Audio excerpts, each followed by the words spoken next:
Today we're just going to go over the race car and just talk about the different things that we have, or different setups that we're going and working with.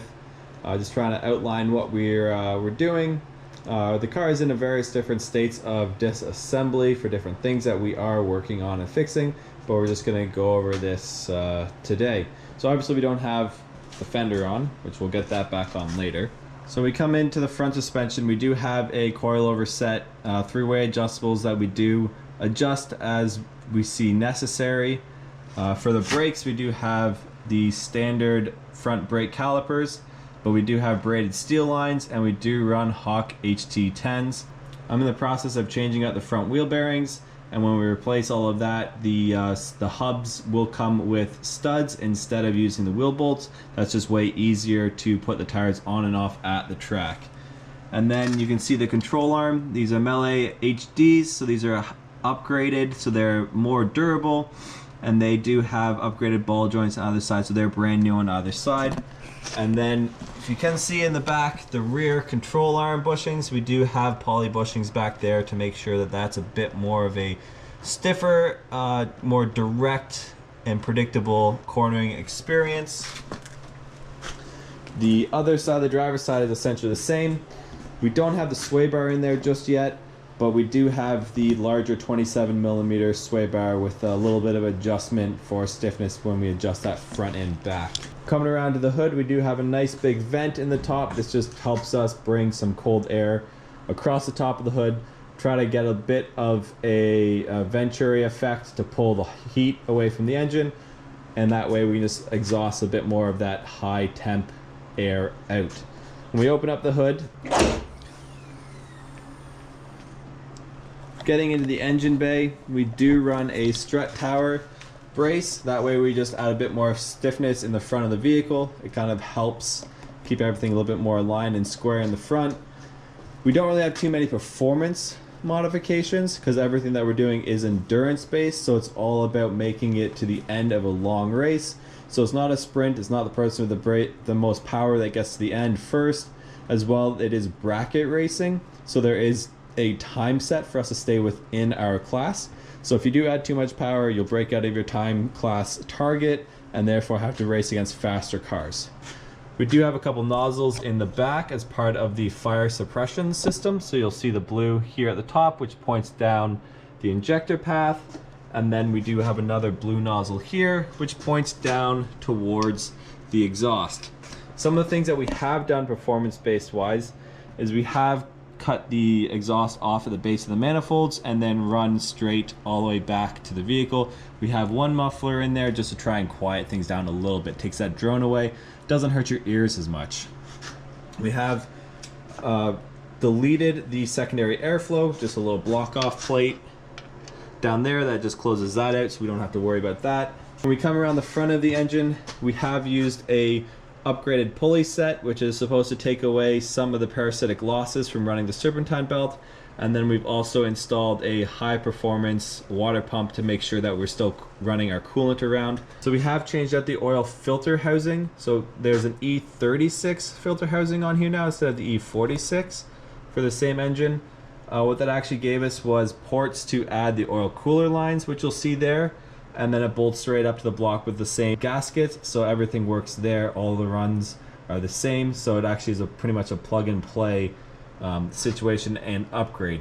With that though, it did not come with the power steering mount, so we had to relocate the power steering to the side here where it's mounted to the shock tower, and that holds our power steering reservoir, and that feeds down to the pump.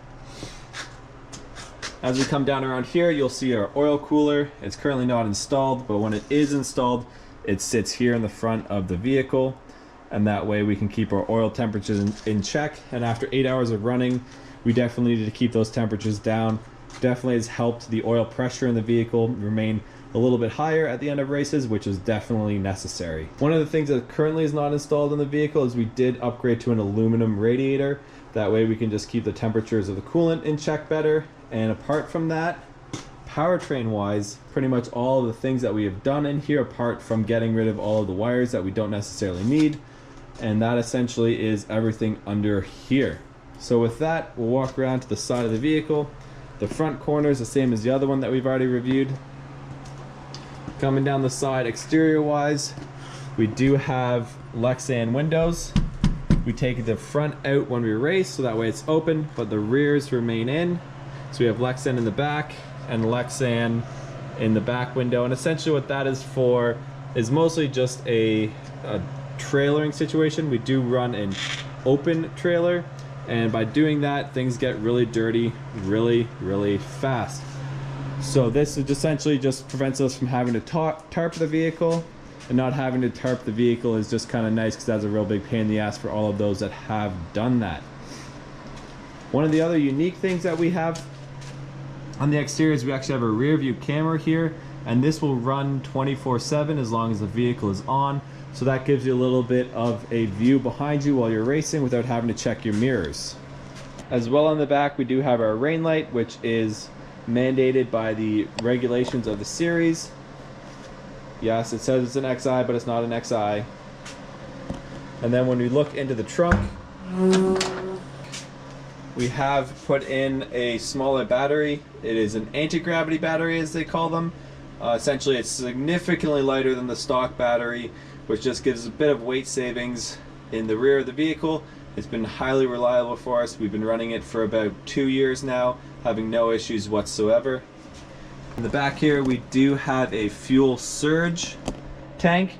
And essentially what that is there is a fuel pump inside of there. And the fuel tank will pump to this surge tank first and fill it up, which is about 2 liters. And then the pump inside there is constantly always submerged in fuel because it allows all extra fuel to be returned back to the tank.